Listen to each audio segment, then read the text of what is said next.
Mahal to sa mga resto, pero pwede naman gumawa sa bahay kahit walang oven. Siguradong nuot sa lasa hanggang buto at hindi ka mabibitin sa sarap. So ano na, sabay tayong gumawa. Pork ribs, sobrang laki. Tanggalin ko lang tong extra fats. Ito sa likod. Tatanggalin natin tong silver skin or membrane para manuot ang lasa hanggang sa buto. Kawali to guys na may tubig. Ilagay natin ang ribs. Takpan at pakuluin muna natin to. Ayan nag-uumpisa ng kumulo at naglabasan na yung mga impurities. Itapon ko yung tubig at hugasan ko yung ribs para matanggal yung mga dumikit.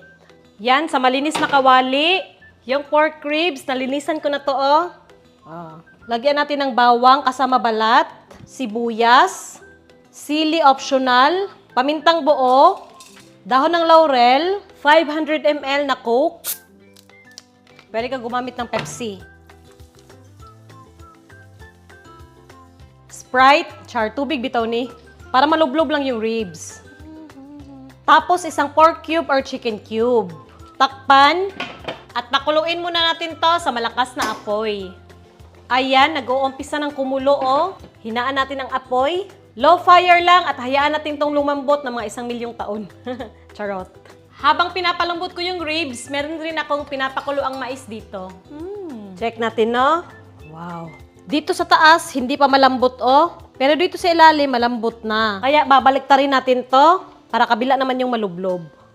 Looks yummy na, pero tatakpan pa natin para tuluyang lumambot. Check na natin, Tusukin. Lambot na. Hanguin na natin. Dito lang muna. Itong sabaw, ito na yung gagamitin natin na sauce. Lilinisan ko lang.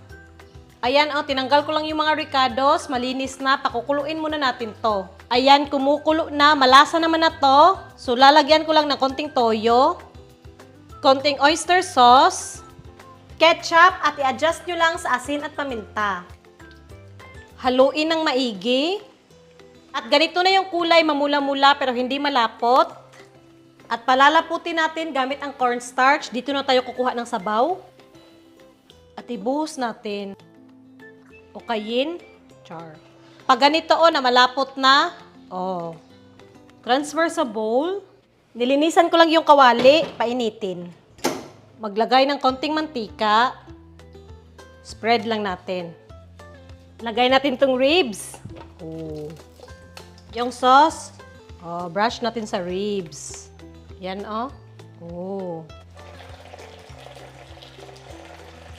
Tapos yung kabila.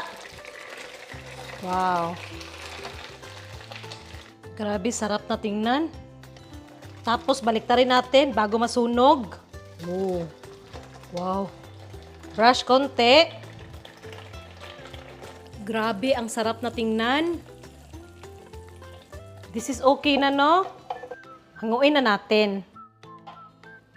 Yung mais, ginisa ko lang sa butter, asin at paminta. Pwede ka naman gumamit ng margarine. Yung mais dito lang sa gilid, Tapos, spring onion lang. Pangpadagdag kulay. Ito na yung pork ribs sa kawali. Bitaw, malambot ba?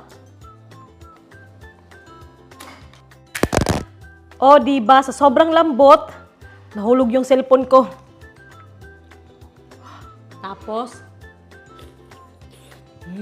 grabe yung sarap. Yan guys, kain. Dito pwede walang kanin.